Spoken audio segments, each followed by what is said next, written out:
मिठाबू जल्दी करुण लाथिए करुण लाथिए पार्टी मना बहुत खर्चा के बातिए मिठाबू जल्दी करुण लाथिए करुण लाथिए दिया रसगुल्ला के दाम चॉकलेट सौ चलत नहीं कम आब गुन बुझे है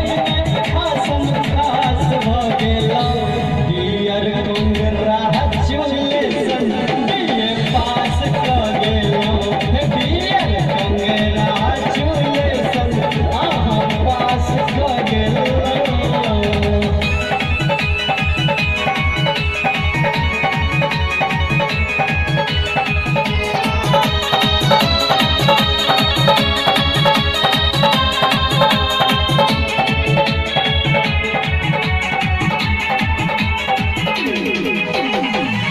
बाबू कहे बेटी तोरा पर नाजिए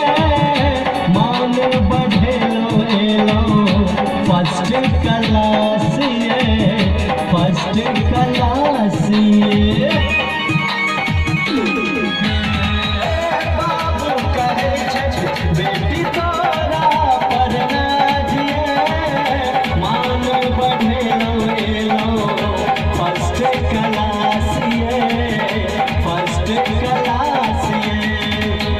सच्चिदानंद के अरमान बन बिनारी के पहचान कोना कहूँ अही जीवन के आधार भ गेलौ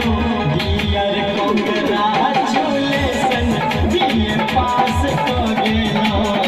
डियर कांग्रेचुलेशन बीए पास क गेलौ